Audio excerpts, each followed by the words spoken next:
الله الرحمن الرحيم. الحمد لله رب العالمين والعاقبة للمتقين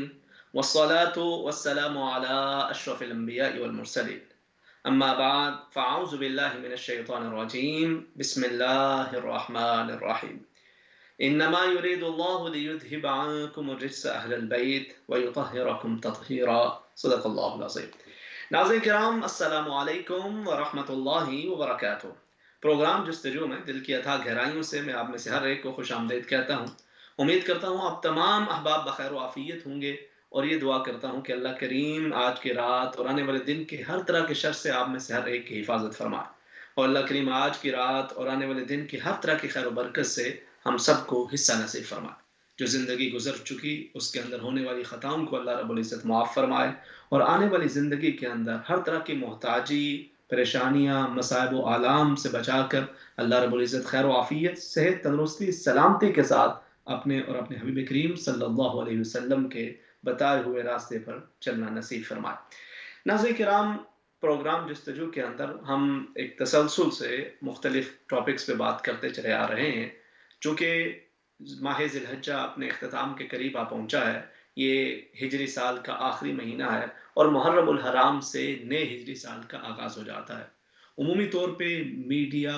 مختلف آؤٹلیٹس اور ہر طرف ایک انوائرمنٹ ہوتا ہے جب عیسوی سال کا اختتام ہوتا ہے اور جنوری سے نئے سال کا آغاز ہو رہا ہوتا ہے، تو ہر طرف مختلف اس حوالے سے پلان کیے جا رہے ہوتے ہیں، بات چیت ہوتی ہے، نیو ایئر کے حوالے سے سیلیبریشنز ہو رہی ہوتی ہیں، بہت ہلا گلا قسم کی چیزیں چل رہی ہوتی ہیں، اور لوگ بھی پھر اسی کے ساتھ کچھ نئے پلانز وغیرہ اپنی زندگی کے حوالے سے نئے سال کے لیے بنا رہے ہوتے ہیں۔ جبکہ بطور مسلمان ہمیں بہرحال جو ہجری سال ہے اس کی طرف بھی توجہ رکھنی چاہیے۔ ٹھیک ہے، آپ عیسوی سال کو بھی اگر اہمیت دیتے ہیں، وہ بھی چاند بھی اللہ کا بنایا ہوا ہے، سورج بھی اللہ کا بنایا ہوا ہے،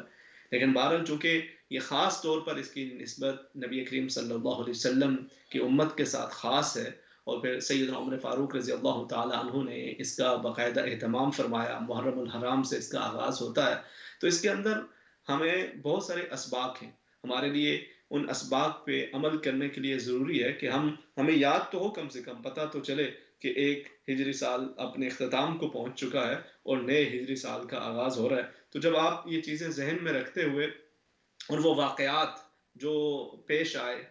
ماہ ذی الحجہ کے اندر، پھر ماہ محرم الحرام کے آغاز کے اندر، جب ان کو آپ سامنے رکھتے ہیں تو بہت ساری چیزیں انسان کی رہنمائی کا ذریعہ بنتی ہیں۔ تو ہم نے پچھلے کچھ پروگرامز کے اندر بات کی وقت کی اہمیت کے حوالے سے، کہ اللہ رب العزت نے قرآن حکیم کے اندر کس طرح مختلف اوقات کی قسمیں کھائی ہیں، اور پھر ساتھ ساتھ اللہ رب العزت نے والعصر کہہ کے پورے زمانے کی قسم کھائی ہے۔ کہیں پر تو صرف فقط دن کی قسم کھائی، فرمایا والنہار اذا تجلی، کہیں پر فقط رات کی قسم کھائی، فرمایا واللیل اذا یغشی، کہیں پر اللہ رب العزت نے دن کی قسم کا تذکرہ فرمایا، رات کی قسم کا تذکرہ فرمایا، لیکن یہ جو والعصر کہہ کے سارے زمانے کی قسم کھا کے، اور پھر اس کے ساتھ ساتھ اللہ رب العزت نے جو ہم پہ عبادات فرض کی ہیں ان کے اندر بھی وقت کی اہمیت کو ملحوظ خاطر رکھنے کا حکم دیا گیا، اور ارشاد فرمایا کہ ان الصلاۃ کانت علی المؤمنین کتابا موقوتا، 5 وقت کی نمازیں ہیں تو وہ بھی اپنے اوقات پہ ہیں۔ رمضان کے روزے جو فرض کیے گئے ہیں تو وہ بھی اسی مہینے کے اندر ساتھ فرض کر دیے کہ اس کی اپنی فضیلت ہے۔ حج ہے تو سال کے اندر خاص دنوں کے اندر 5 دن جو ایام حج کے ہیں انہی دنوں کے اندر حج ہوگا، اس کے علاوہ نہیں ہوگا۔ تو ہر ایک وقت دن کی اپنی اپنی اہمیت ہے۔ پھر سال کے 12 مہینوں میں سے 4 مہینوں کو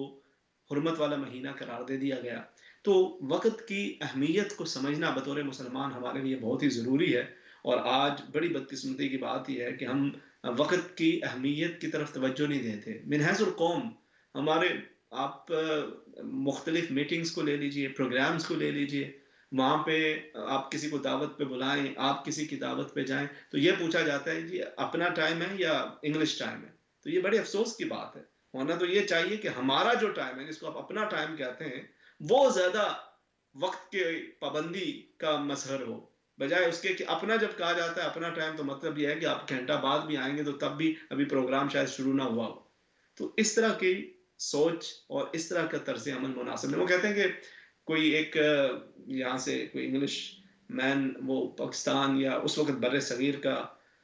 ماحول تھا، اور اس وقت یعنی انڈیا پاکستان کے ابھی یہ بٹوارا ہوا نہیں تھا، اور یہ دو الگ ملک بنے نہیں تھے، ایک ہندوستان ملک تھا. تو وہ گیا تو اس نے دیکھا کہ ایک جو ٹرین ہے وہاں سے لوگ اپنے یعنی ابھی ٹرین آنے میں وقت ہے اور وہ دروازہ اس کا بند کیا ہوا ہے کیونکہ ٹرین آنے والی ہے، تو وہ جو پھاٹک کے اوپر دروازے بند کر دیے جاتے ہیں. تو اس نے دیکھا کہ لوگ بائک اپنی اور چھوٹے چھوٹے جو ان کی کوئی کسی کی بائک ہے، کوئی چھوٹی سواری ہے، وہ اس کو اٹھا کے اپنے کندھے پہ وہ جلدی جلدی ٹریک کو پار کر کے تو آگے نکل رہے ہیں. تو وہ بڑا متاثر ہوا، اس نے کہا کہ اس قوم کو وقت کا بڑا احساس ہے کہ انہیں اتنا بھی برداشت نہیں کہ وہ جو 5-10 منٹ وہاں پہ ان کو ویٹ کرنا پڑے تو وہ وقت ان کا ضائع ہو. تو کس طرح سے اپنی بائکس اٹھا کے اور تیزی سے یہ یہاں سے پھلانگتے ہوئے اس پھاٹک کو کراس کر رہے ہیں، تو بڑے وقت کی ان کے یہاں اہمیت ہے. خیر وہ ویٹ کرتا رہا، جب وہ پھاٹک کھلا یہ آگے گیا تو دیکھا کہ آگے کوئی ایک مجمع لگا ہوا، وہ سارے جنہوں نے اپنے کندھوں پہ بائکیں اٹھا کے اس کو کراس کیا تھا پھاٹک کو، یہ آگے وہ تماشا دیکھ رہے ہیں کہ وہ ڈگڈگی والا وہ باندر نچا رہا ہے اور سارے وہاں پہ اس کا تماشا دیکھ رہے ہیں. تو یہ ہماری حالت ہے کہ ہم جو بہت ساری ضروری چیزیں ہیں ان کی طرف ہماری توجہ نہیں جاتی، اور اس کے حوالے سے ہم وقت کی اہمیت کو ملحوظ خاطر نہیں رکھتے، جبکہ دیگر بہت ساری غیر ضروری چیزیں اس کے اوپر ہم وقت بتاتے رہتے ہیں. یعنی اب وقت جو اللہ رب العزت نے ہمیں دیا اس کا مصرف ہے، اس کو ہم اللہ کی یاد کے اندر گزارتے ہیں، اپنے صحت اپنے جاب کے معاملات کی طرف توجہ کرتے ہیں، زیادہ سے زیادہ اسے یوٹیلائز کرتے ہیں، اور پھر ان تمام چیزوں کے ساتھ ساتھ اپنی فیملی کو ٹائم دیں. یہ بھی ہمارے وقت کی ذمہ داریوں میں سے ایک ذمہ داری ہے. ہم وقت بہت ساری ایسی چیزوں میں صرف کر دیتے ہیں کہ جن کا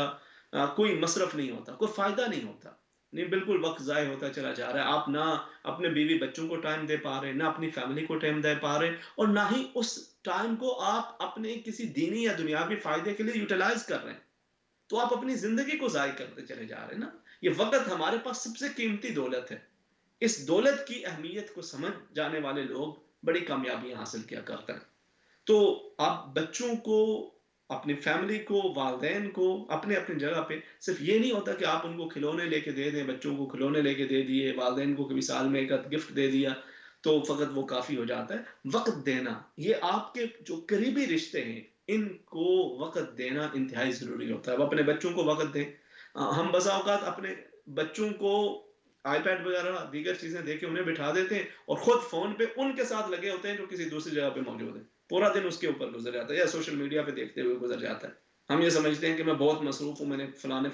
جو قریب ہیں جن کو آپ کی توجہ کی ضرورت ہے ان کی طرف آپ توجہ نہیں کر رہے، اور آپ کی ادھر ادھر باتیں چل رہی ہیں، پورا دن اس پہ گزر رہا ہے، سوشل میڈیا پہ دن گزر رہا ہے. تو اس کے بجائے خاص طور پہ ہالیڈیز کے اندر آپ ضرور اپنا وقت اس طرح کا رکھیں کہ جس کے اندر آپ فون کو بالکل بھول جائیں کہ آپ کے پاس ہے ہی نہیں، اور وہ وقت آپ اپنے بچوں کے ساتھ اپنی فیملی کے ساتھ اس کو بتانے کی کوشش کریں. کیونکہ ایک وقت آتا ہے کہ پھر بچوں کو آپ کے وقت کی ضرورت نہیں رہتی، انہیں احساس نہیں ہوتا کہ والدین ان کے ساتھ ہیں نہیں ہیں، اور وہ ان کی ایکٹیویٹیز دیکھنے کے لیے، ان کی دلچسپیوں میں دلچسپی لینے کے لیے ان کے ساتھ موجود ہیں یا نہیں، انہیں فرق نہیں پڑتا. لیکن اس وقت والدین کا یہ چاہتا ہے کہ اب وہ بچوں کے ساتھ وقت گزاریں، کیونکہ اب بچے نظر نہیں آتے. پہلے والدین نظر نہیں آتے جب بچے چھوٹے ہوتے ہیں اور بچے ان کی طرف دیکھ رہے ہوتے ہیں کہ کوئی وقت ہمیں دیں والدین، لیکن اس وقت اس طرف توجہ نہیں ہوتی، اور پھر بعد کے اندر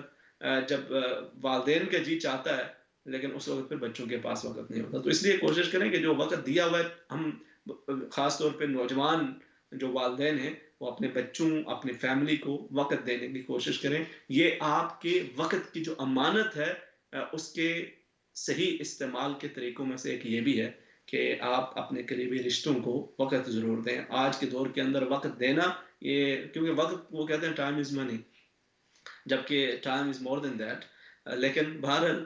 اس وقت کو آپ اپنے اچھے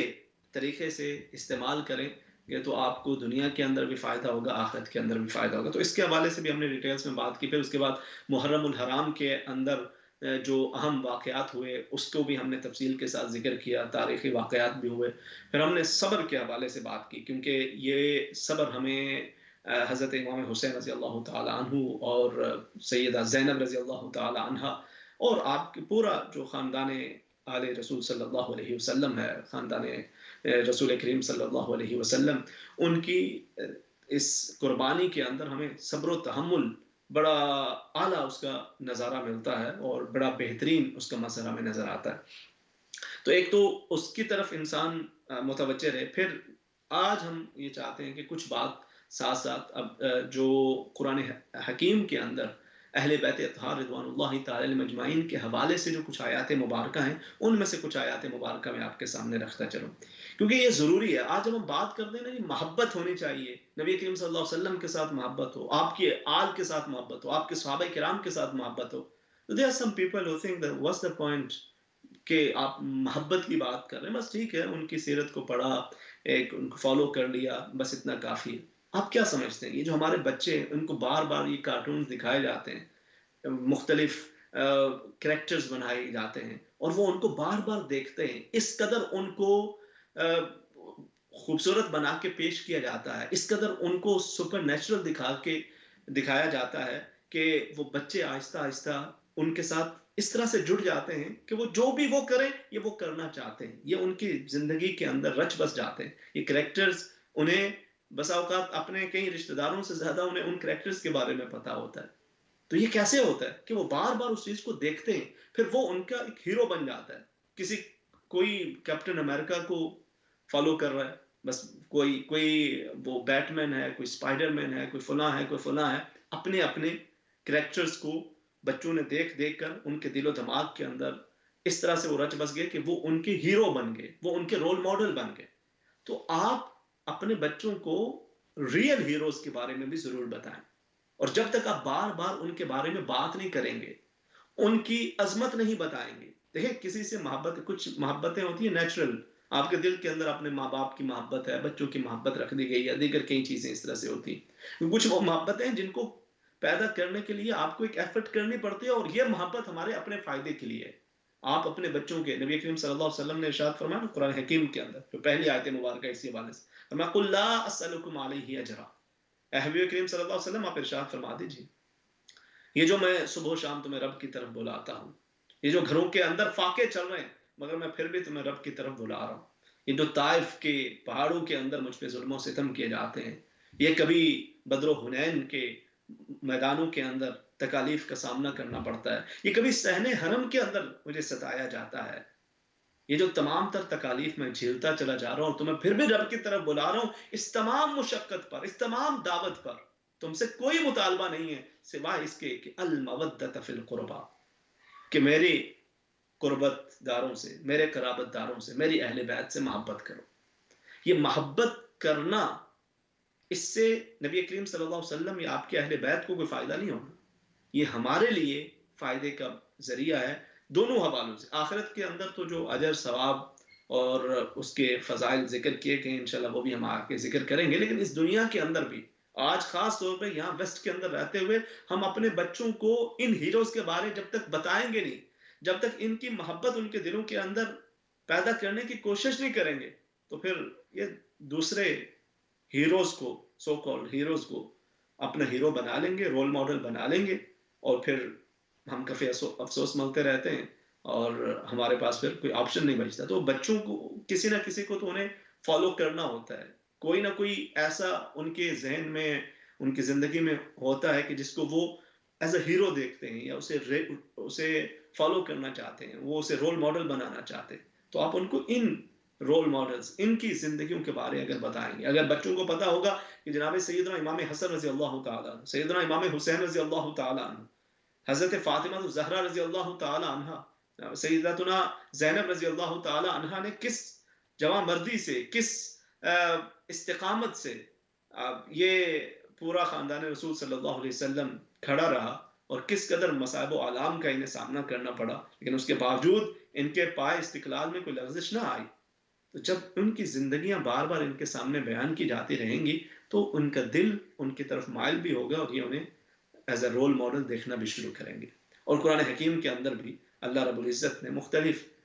آیات مبارکہ کے اندر نبی کریم صلی اللہ علیہ وسلم کی اہل بیت کا تذکرہ فرمایا۔ ایک آیت مبارکہ میں ارشاد فرمایا انما يريد الله ليذهب عنكم الرجس اهل البيت ويطهركم تطهيرا، کہ اللہ رب العزت نے یہ ارادہ فرما رہی ہے کہ وہ اپنے حبیب کریم صلی اللہ علیہ وسلم کے اہل بیت کو ہر طرح کی آلودگیوں سے پاک فرما دے گا، بالکل انہیں پاک صاف کر دے گا۔ اب جب یہ آیت مبارکہ نازل ہوتی ہے تو نبی کریم صلی اللہ علیہ وسلم اپنے ایک چادر مبارک کے اندر حضرت سیدنا علی المرتضیٰ رضی اللہ تعالی عنہ، سیداتنا فاطمہ الزہرا رضی اللہ تعالی عنہ، جناب حسنین کریمین رضوان اللہ تعالی علیہم اجمعین کو اپنی چادر مبارک کے تلے لیتے ہیں اور عرض کرتے ہیں باری تعالیٰ اللہم ہؤلاء اہل بیتی، الہ العالمین یہ میرے اہل بیت ہیں، تو انہیں پاک فرما دے اور ان سے محبت فرما، اور جو ان سے محبت کرے تو ان سے محبت کرے۔ اسی طرح سے اچھا اس اہل بیت کے اندر اس کی تفصیلات ہیں، ہمارے ہاں پھر ایسے جھگڑے، ظاہر ہے اہل بیت کا جو پہلا اطلاق ہوتا ہے وہ گھر والوں پہ ہوتا ہے، وہ ازواج مطہرات بھی اس کے اندر شامل ہوتی ہیں۔ اس کی دلیل مختلف آیات قرآنیہ کے اندر موجود ہے کہ حضرت ابراہیم علیہ السلام کی زوجہ محترمہ حضرت سارہ علیہ السلام کا بھی جہاں پہ تذکرہ فرمایا تو اہل البیت کا ذکر کیا۔ اسی طرح سے حضرت موسیٰ علیہ السلام کے واقعے کے اندر بھی آپ کی اہلیہ محترمہ کے حوالے سے اہل بیت کا تذکرہ کیا گیا، تو اس سے بڑا واضح سے یہ معلوم ہو جاتا ہے کہ اہل بیت سے جو گھر والے ہیں، گھر والیاں ہیں، وہ تو اس کے اندر شامل ہوتے ہی ہیں، لیکن پھر اس کے بعد نبی کریم صلی اللہ علیہ وسلم نے بطور خاص ان کی عظمت کو اجاگر کرنے کے لیے ان کو بھی اپنی چادر تلے لیا اور اللہ کے حضور دعا بھی فرمائی اور ان لوگوں کو ایک بشارت بھی دی کہ جو ان سے محبت کرنے والے ہیں اللہ رب العزت ان سے محبت فرمائے گا۔ ایک اور آیت مبارکہ کے اندر بڑا ایک خوبصورت واقعہ، اس واقعے کی طرف اشارہ بھی ہے، اور اس سے اہل بیت اطہار رضوان اللہ تعالی علیہم اجمعین کی عظمت کا بھی ہمیں اندازہ ملتا ہے۔ جو مدینہ طیبہ کے اندر مختلف عیسائی قبائل تھے، نبی کریم صلی اللہ علیہ وسلم انہیں خدا کی طرف بلاتے اور انہیں توحید کی طرف بلاتے، لیکن تمام تر دلائل کے باوجود وہ سننے کے لیے تیار نہ تھے، مختلف حیل و حجت سے کام لیتے، تو اللہ رب العزت نے ارشاد فرمایا فَمَنْ حَاجَّكَ فِيهِ مِنْ بَعْدِ مَا جَاءَكَ مِنَ الْعِلْمِ فَقُلْ تَعَالَوْا نَدْعُ أَبْنَاءَنَا وَأَبْنَاءَكُمْ۔ حبیب کریم صلی اللہ علیہ وسلم یہ جو آپ سے بحث و مباحثہ کرتے ہیں، حیل و حجت سے کام لیتے ہیں، تمام تر دلائل ہونے کے باوجود یہ آپ کی بات ماننے کے لیے تیار نہیں ہے، تو آپ انہیں مباہلہ کی دعوت دیجیے، انہیں فرمائیے کہ ہم خود بھی آتے ہیں، تم بھی آؤ، ہم اپنے بچوں کو لے کے آتے ہیں، تم اپنے بچوں کو لے کے آؤ، ہم اپنی عورتوں کو لے کے آتے ہیں، تم اپنی عورتوں کو لے کے آؤ، ثم نبتہل فنجعل لعنۃ اللہ علی الکاذبین، پھر ہم مباہلہ کرتے ہیں اور اللہ کے حضور دعا کرتے ہیں کہ جو جھوٹا ہو اس پر اللہ کی لعنت ہو، اس کا عذاب نازل ہو۔ تو نبی کریم صلی اللہ علیہ وسلم نے حسنین کریمین رضوان اللہ تعالی علیہم اجمعین کو ساتھ لیا، ساتھ حضرت سیدنا علی المرتضیٰ رضی اللہ تعالی عنہ ہے، ساتھ سیداتنا فاطمہ الزہرا رضی اللہ تعالی عنہا ہے۔ جب نبی کریم صلی اللہ علیہ وسلم اس شان کے ساتھ جب نکلے اور وہ عیسائی، ان کے بڑے بڑے راہب، بڑے بڑے مذہبی رہنما جب سامنے آئے تو اس وقت جو نجران کا سب سے بڑا راہب تھا اس نے کہا کہ انی لارا وجوہا، اے میرے لوگوں میں ایسے چہرے دیکھ رہا ہوں کہ لو سأل اللہ، اگر یہ اللہ سے سوال کر لینا ان یسیل جبلا، کہ اللہ اس فلانے پہاڑ کو اپنی جگہ سے ہلا دے، تو اللہ رب العزت ان کی دعا کو قبول کر کے اس پہاڑ کو اپنی جگہ سے ہلا دے گا۔ تم ان کے سامنے اگر جاؤ گے مباہلہ کے لیے اور یہ تمہارے حق میں اگر دعا کر دیں گے تو تمہارا کچھ بھی نہیں بچنے والا۔ تو وہ اس میدان مباہلہ سے فرار اختیار کر کے اور انہوں نے کہا کہ ہم نے مباہلہ نہیں کرنا۔ تو اس آیت مبارکہ کے اندر بھی عظمت اہل بیت اطہار رضوان اللہ تعالی علیہم اجمعین کی طرف ایک اشارہ ملتا ہے۔ اسی طرح سے اچھا دیکھیں دونوں چیزیں، یہ جو عظمتیں حاصل ہوتی ہیں یہ صرف اس وجہ سے نہیں، یعنی ویسے تو عظمت کے لیے اتنا بھی کافی ہے کہ نبی کریم صلی اللہ علیہ وسلم کی ساتھ ان کی قرابت داری ہے، ایک خون کا رشتہ ہے، آپ کی آل کے اندر وہ شامل ہیں، یقیناً یہ بھی کافی ہے، مگر اسلام کے اندر پھر جو عمل ہے، عمل کی خوبصورتی پھر فضیلت کے اندر مزید اضافہ کر دیا کرتی ہے، اور ان کے یہ جو فضائل ہیں یہ صرف اسی وجہ سے نہیں ہے کہ یہ نبی کریم صلی اللہ علیہ وسلم کے ساتھ یہ نسبت ہے، یقیناً یہ تو بہت ہی عظیم نسبت ہے، مگر اس کے ساتھ ساتھ ان کی زندگیوں کے اندر اللہ کی محبت، نبی کریم صلی اللہ علیہ وسلم کی اطاعت، ایثار، قربانی کوٹ کوٹ کے بھری تھی۔ یعنی ایک اور آیت مبارکہ کے اندر جو اس بڑے مشہور واقعے کی طرف اشارہ ہے، ہوا یہ کہ حضرت امام حسن رضی اللہ تعالیٰ عنہ اور امام حسین رضی اللہ تعالیٰ عنہ دونوں شہزادے معصوم بچے بیمار ہو گئے اور بیماری شدت اختیار کرتی چلی گئی. جناب سیدنا علی المرتضیٰ رضی اللہ تعالیٰ عنہ، حضرت فاطمہ الزہرا رضی اللہ تعالیٰ عنہ بڑے پریشان ہوئے اور اللہ کے حضور دعا بھی کر رہے ہیں. نبی کریم صلی اللہ علیہ وسلم بھی عیادت کے لیے تشریف لائے، دیگر بھی عیادت کے لیے تشریف لائے. تو جب بیماری کے اندر اضافہ ہوتا چلا گیا تو حضرت علی المرتضیٰ رضی اللہ تعالیٰ عنہ نے منت مانی کہ الہ العالمین انہیں شفا عطا فرما دے، 3 روزے رکھیں گے. تو اللہ رب العزت نے شفا عطا فرما دی. تو اب حضرت علی رضی اللہ تعالیٰ عنہ نے اور سیدہ فاطمہ الزہرا رضی اللہ تعالیٰ عنہ نے اور آپ کی جو کنیز تھی سیدہ فضہ رضی اللہ تعالیٰ عنہ، انہوں نے سب نے گھر کے افراد نے روزہ رکھا. اور حضرت علی المرتضیٰ رضی اللہ تعالیٰ عنہ اس گرمی کے اندر بھی روزہ رکھے ہوئے. آپ کسی یہودی کے ہاں جاتے ہیں، کام کرتے ہیں، جو محنت مزدوری حاصل ہوئی اس سے جو کا آٹا خریدا اور اس کو پیس کر شام کو روٹیاں تیار کر کے رکھی گئی سامنے. اور اتنے میں دروازے پہ دستک ہوتی ہے کہ اے نبی کی آل والو، اللہ کے نام پر میری کچھ مدد کر دو. تو گھر کے اندر اور تو اتنا کوئی ساز و سامان موجود نہ تھا. جو روٹی موجود تھی وہی اٹھا کر فقیر کو دے دی اور خود پانی پی کر روزہ کھول لیا. ایک دن بھی یہی ہوا، دوسرے دن بھی یہی ہوا اور تیسرے دن بھی یہی ہوا. تو اللہ رب العزت نے قرآن حکیم کے اندر یہ آیت مبارکہ نازل فرمایا کہ وَيُطْعِمُونَ الطَّعَامَ عَلَىٰ حُبِّهِ مِسْكِينًا وَيَتِيمًا وَأَسِيرًا، کہ یہ وہ لوگ ہیں کہ جو اللہ کی محبت کے اندر مسکین، یتیم، قیدی کو کھانا کھلاتے ہیں اور ساتھ پھر کیا کہتے ہیں کہ انما نطعمکم لوجہ اللہ، ہم تمہیں اللہ کی رضا کے لیے کھلا رہے ہیں. لا نريد منکم جزاء ولا شکورا، ہم تم سے کسی بدلے کا تقاضا نہیں کرتے، حتیٰ کہ شکریہ تک کا تقاضا نہیں کرتے. ہم تو اپنے رب کی رضا کے لیے کر رہے ہیں کہ رب تعالیٰ اپنی رضا عطا فرمائے اور روز حشر اپنے عذاب سے حفاظت نصیب فرمائے. تو فرمایا فَوَقَاهُمُ اللَّهُ شَرَّ ذَلِكَ الْيَوْمِ، اللہ رب العزت انہیں اس دن کے شر سے محفوظ فرما دے گا. رب تعالیٰ ہمیں اہل بیت اطہار کی محبت نصیب فرمائے اور ان کے نقش قدم پہ چلنا نصیب فرمائے. آمین بجاہ نبی الامین.